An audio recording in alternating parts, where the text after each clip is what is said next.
en septiembre del 2006, fuimos capaces, desde el diálogo, desde el consenso, sacar adelante en la Asamblea de Extremadura el Plan de Inversiones en Infraestructuras y Equipamientos Educativos de la región.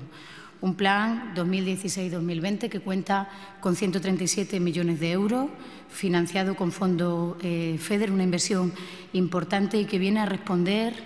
a las necesidades de un mejor equipamiento y calidad de la educación en nuestra región, independientemente del signo político que gobierna ese municipio donde se ubica el centro educativo, que requiere de una obra, de una mejora, y por eso fue tan importante consensuar este plan de infraestructuras educativas. Hoy ven la luz verde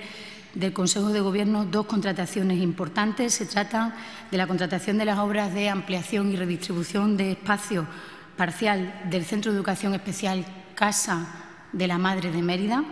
y la ampliación de 3 aulas y un taller de ciclo formativo de comercio en el Instituto de Enseñanza Secundaria Ágora de Cáceres.